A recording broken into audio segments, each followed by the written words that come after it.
Doctor Manju Menon, department of political science, MS girls college, Bikaner. आज मैं आप लोगों को गुट निरपेक्षता के बारे में बताऊंगी। इसके बारे में थोड़ा बहुत हम लोग जब इससे पहले का चैप्टर लिया था, शीत युद्ध, कोल्ड वॉर, तब मैंने थोड़ी सी चर्चा जो है इसकी समझ में की थी कि द्वितीय विश्व युद्ध के बाद में अंतर्राष्ट्रीय राजनीति के स्वरूप में परिवर्तन लाने वाले तत्वों में गुट निरपेक्षता का विशेष महत्व है। मतलब गुट निरपेक्ष आंदोलन का जो उदय हुआ या गुट निरपेक्ष नामक संगठन जो बना, उसका निर्माण कोई संयोग मात्र घटना नहीं थी, जबकि एक ये सुविचारित जो है अवधारणा थी, सोच समझ करके की जाने वाली अवधारणा थी। क्योंकि एशिया, अफ्रीका और लैटिन अमेरिकन जो भी राष्ट्र स्वतंत्र हो रहे थे, स्वतंत्रता को प्राप्त कर रहे थे, उनका प्रमुख उद्देश्य था कि अपनी स्वाधीनता की रक्षा करना और युद्ध की संभावनाओं को रोक करके और शांतिपूर्ण वातावरण में अपना विकास करना। क्योंकि जो भी राष्ट्र स्वतंत्र हो रहे थे, वह लंबे संघर्षों के परिणाम स्वरूप जो है स्वतंत्रता को प्राप्त कर रहे थे और उनकी जो आर्थिक स्थिति थी, सामाजिक और राजनीतिक स्थिति जो थी, वो बहुत ज्यादा अव्यवस्थित थी। आर्थिक स्थिति तो पूरी तरह से जो है चरमराई हुई थी, डगमगाई हुई थी। तो ये राष्ट्र ही चाहते थे कि वह मतलब पूर्वी और पश्चिमी, सोवियत संघ और अमेरिका, मतलब कि इन किसी भी गुटों में शामिल न होकर के और अलग एक ऐसे गुट का निर्माण करें जिसमें हम रह करके और अपना विकास जो है वो कर सकें और अपनी स्वतंत्रता के अस्तित्व को बचाए रख सकें। जो इतने मतलब कि प्रयासों से जो स्वतंत्रता प्राप्त की है, उसको बचा करके रख सकें। यद्यपि पूर्वी गुट और अमेरिकन गुट, पूंजीवादी और साम्यवादी गुटों ने मतलब कि इन नव स्वतंत्र राष्ट्रों को अपनी तरफ मिलाने के लिए काफी प्रयास किए, उनको राजनीतिक सहायता का ऑफर दिया, उनको आर्थिक सहायता का ऑफर दिया, लेकिन ये राष्ट्र ये चाहते थे कि हम जो है स्वतंत्र रहें और स्वतंत्र रह करके अपना विकास करें। मतलब हम किसी भी गुट विशेष में शामिल होकर के और अपनी इतनी मुश्किलों से जो हमने स्वतंत्रता प्राप्त की है, उसको वह पुनः जो है परतंत्रता में बदलना नहीं चाहते थे। वह स्वतंत्र होकर के और अपने आंतरिक और बाह्य निर्णय जो है वह लेना चाहते थे। और इसी के लिए ही जो है भारत के जवाहरलाल नेहरू, मिस्र के राष्ट्रपति नासिर, यूगोस्लाविया के मार्शल टीटो और एनक्रुमा और अन्य जो अपने नेता थे, इन्होंने मिल करके सुकर्ण और इन्होंने मिल करके और एक नए जो है संगठन के निर्माण के बारे में सोचा और उसी को ही हम जो है गुट निरपेक्ष आंदोलन का नाम जो है वह देते हैं। लेकिन इसके अलावा भी गुट निरपेक्षता को प्रोत्साहन देने वाले कुछ अन्य कारण भी थे। मतलब कि यह गुटों से पृथक रहने वाले राष्ट्र थे, गुट निरपेक्ष आंदोलन में शामिल होने वाले राष्ट्र। लेकिन इसका मतलब ये नहीं है कि अंतर्राष्ट्रीय स्तर पर कहीं पर भी शांति को खतरा हो, सुरक्षा को खतरा हो तो ये उसमें कुछ बोलेंगे नहीं, ऐसी स्थिति नहीं थी। जैसे कि जवाहरलाल नेहरू ने कहा भी था कि जहाँ पर भी सुरक्षा को खतरा हो, जहाँ पर भी न्याय को खतरा हो, वहां पर हम हमेशा जो है सही का समर्थन करेंगे। और सही का समर्थन करने के लिए ही इन्होंने गुटों से पृथक रहने का निर्णय जो है वह लिया था। तो गुट निरपेक्षता नामक जो संगठन बना, अपनी स्वतंत्रता को बनाए रखना यह तो प्रमुख कारण था ही था, और स्वतंत्र रह करके अपना आर्थिक विकास करना और अपना जो है राजनीतिक विकास करना, ये तो मेन पर्पस था ही था। लेकिन साथ ही साथ में गुट निरपेक्षता को प्रोत्साहित करने वाले कुछ अन्य कारण भी थे, जिसमें से कि हम प्रमुखता लेते हैं शीत युद्ध को जो है। जब कोल्ड वॉर मैंने आप लोगों को बताया था, तो मैंने आप लोगों को बताया था कि किस तरीके से पूरा विश्व जो है दो भागों में विभाजित हो जाता है, पूंजीवादी विचारधारा और साम्यवादी विचारधारा।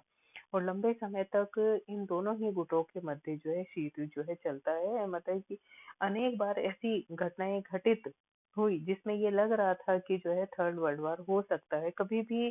मतलब कि इनके जो मतभेद थे, इनका जो टकराव जो था वह युद्ध में परिवर्तित हो सकता था। तो ये जो शीत युद्ध का जो वातावरण था जिसमें कि प्रत्येक राष्ट्र जो है भयभीत था, प्रत्येक राष्ट्र जो है अपने आप को असुरक्षित जो है महसूस कर रहा था और उनको लगता था कि कभी भी कोई छोटी से छोटी घटना जो है युद्ध में परिवर्तित हो सकती है।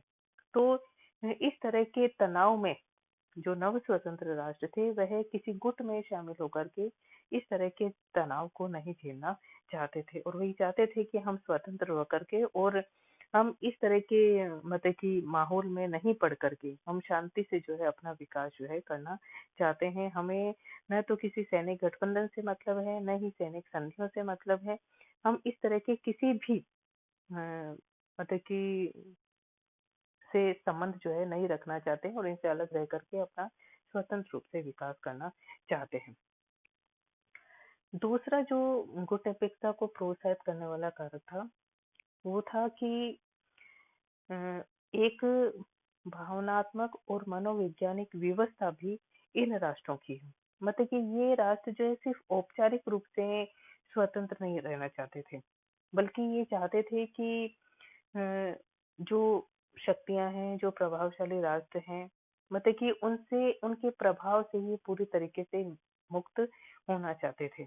मतलब कि उनको ये लग रहा था कि हम पूरी तरीके से स्वतंत्र हों और पूरे तरीके से हम अपने स्वयं के जो है निर्णय लें। हमारे निर्णयों के ऊपर कोई दूसरा जो है अपना प्रभाव जो है स्थापित नहीं कर पाए। हम किसी के प्रेशर में आकर के या दबाव में आकर के और किसी तरह का निर्णय जो है वह नहीं करें। अगर हम किसी भी गुट में शामिल होंगे, चाहे वह साम्यवादी गुट हो चाहे पूंजीवादी गुट हो, अगर हम साम्यवादी गुट में शामिल होते हैं तो पूंजीवादी राष्ट्र जो है हमें अपना शत्रु समझेंगे और अगर हम पूंजीवादी राष्ट्रों में शामिल होते हैं तो फिर हमें साम्यवादी गुट जो है वह अपना शत्रु जो है वो समझेगा और उसी के अनुरूप जो है वह व्यवहार जो है करेगा। तो मतलब इस तरह की अम, समस्या में हम नहीं पड़ना चाहते थे और यह भी एक कारण था। सॉरी। मतलब कि तीसरा जो कारण है वह है सैन्य गुटों से पृथक रहना। शीत युद्ध के दौरान जो है नाटो, सीटो, सेंटो और वार्सा जैसे जो सैनिक संगठन बने जिनका मेन पर्पज जो है सैनिक था। मतलब कि जब भी कोई दूसरा गुट हम पर अटैक करेगा तो हम उस गुट में शामिल राष्ट्र जो है, जो कि सैनिक संगठन जो बना उस गुट में शामिल राष्ट्र जो है उस दूसरे गुट का जो है विरोध करेंगे, उसका सामना जो है करेंगे। लेकिन एशिया, अफ्रीका और लैटिन अमेरिका के राष्ट्र जो थे वह अधिकतर जो है शोषित और गरीब देश थे और वह अपनी स्थिति को सुदृढ़ करने के लिए, संभलने के लिए वह समय चाहते थे। अगर किसी भी गुट की राजनीति में वह शामिल हो जाते तो वह मतलब ऐसे चक्रव्यूह में फंस जाते कि उनकी स्वयं की जो समस्याएं हैं वो एक तरफ धरी रह जाती, उनका स्वयं का जो राजनीतिक और आर्थिक और सामाजिक विकास जो है वह तो एक तरफ रह जाता और वह बिना मतलब की समस्या में जो है वह उलझ जाते, क्योंकि गुटों में शामिल होने का मतलब था उनके निर्णयों को स्वीकार करना, चाहे आप उससे सहमत हैं या नहीं है। तो नव स्वतंत्र राष्ट्र जो है वह इन तरह के किसी भी गुट में शामिल होना नहीं चाहते थे। साथ ही साथ में अ, जो नव स्वतंत्र राष्ट्र थे, मतलब कि नवोदित राष्ट्र जो थे, उनको ये लग रहा था कि दोनों जो गुट हैं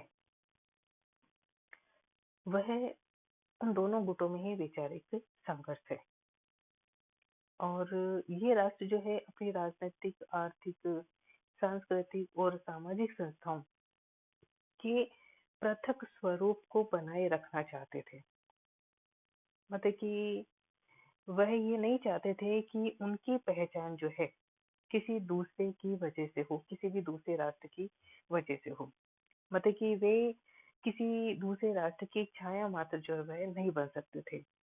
मतलब वह ये चाहते थे कि हम जो भी विकास करें वह हम अपने बलबूते पर करें, न कि हम किसी दूसरे राष्ट्र का पिछलग्गू बन करके। और उनकी जो विचारधारा है, मतलब कि प्रत्येक राष्ट्र की अपनी एक विचारधारा होती है, तो वह ये चाहते थे कि उनके राष्ट्र की जो विचारधारा है, स्वतंत्र रूप से हम उस विचारधारा की पालना करें और उनका प्रचार प्रसार और उसके लिए हम कार्य करें। और साथ ही साथ में ये सभी राष्ट्र यह भी चाहते थे कि हम अपनी विदेश नीति का संचालन जो है स्वतंत्र रूप से करें, क्योंकि इनमें से अधिकतर राष्ट्र जो है ब्रिटेन के उपनिवेश थे और ब्रिटेन का इनके ऊपर शासन था और जैसा वो चाहते थे उसी तरीके से इनका शासन का संचालन वो करते थे। लेकिन अब ये राष्ट्र जब स्वतंत्र हो गए थे, तब ये चाहते थे कि हम अपनी विदेश नीति का संचालन जो है वह स्वतंत्र रूप से करें, मतलब इस तरीके की इनकी अभिलाषा थी, इच्छा थी कि स्वतंत्र रूप से अपनी विदेश नीति का जो है वह संचालन करें। और इस कारण से भी ये इन गुटों से पृथक रहना चाहते थे। और ऐसे समय में जब गुट निरपेक्षता की अवधारणा सामने आई, गुट निरपेक्ष नामक संगठन का विचार जब सामने आया, तो इनको लगा कि हम इसमें रह करके न केवल अपनी विचारधारा के आधार पर कार्य कर सकते हैं, बल्कि हम स्वतंत्र भी रह सकते हैं, शांतिपूर्ण तरीके से हम अपना विकास भी कर सकते हैं और किसी दूसरे राष्ट्र के प्रेशर में रह करके और दबाव में रह करके भी हमें कोई कार्य करने की जरूरत नहीं है। इसके साथ ही आर्थिक कारण भी गुटनिरपेक्षता को प्रोत्साहित करने का एक महत्वपूर्ण कारक जो है वह रहा है, क्योंकि ये सभी राष्ट्र जो है आर्थिक दृष्टि से पिछड़े हुए थे और इनका रहन सहन का स्तर जो है वह भी काफी नीचे था। और इनकी विदेश नीति का प्रमुख उद्देश्य जो था वो ये था कि हम तेजी से जो है अपना आर्थिक विकास करें, लेकिन इनके पास न तो पूंजी थी और न ही तकनीकी कौशल था। और ये चाहते थे कि हम जो भी सहायता चाहते हैं, चाहे वो पूंजी हो चाहे तकनीकी कौशल हो, जो कि हमें बिना शर्त के जो है मिल जाए, जिसकी कि उनको सख्त जरूरत थी। और अगर वह किसी गुट में शामिल हो जाते तो उन्हें बिना शर्त जो है इनमें से कोई भी सहायता जो है प्राप्त नहीं हो सकती थी। और इसीलिए इन राष्ट्रों को ये लगा कि हमें एक ऐसे संगठन में शामिल होना चाहिए कि हमें बिना शर्त जो है सहायता जो है प्राप्त हो सके और हम अपना विकास जो है कर सके, क्योंकि आर्थिक विकास करना इन सभी राष्ट्रों की प्राथमिक जो है वह मतलब कि प्रमुख जो है प्राथमिकता थी। और इन सब कारकों ने गुट निरपेक्ष नामक आंदोलन को जो है बनाने में जो है महत्वपूर्ण भूमिका जो है अदा की। मतलब कि अपना स्वतंत्र अस्तित्व बनाए रखना, शांतिपूर्ण विकास करना, ये सब तो था ही था, लेकिन इसके अतिरिक्त भी कुछ अन्य कारक थे जिन्होंने की गुट निरपेक्ष नामक संगठन के निर्माण में जो है महत्वपूर्ण भूमिका अदा की। धन्यवाद।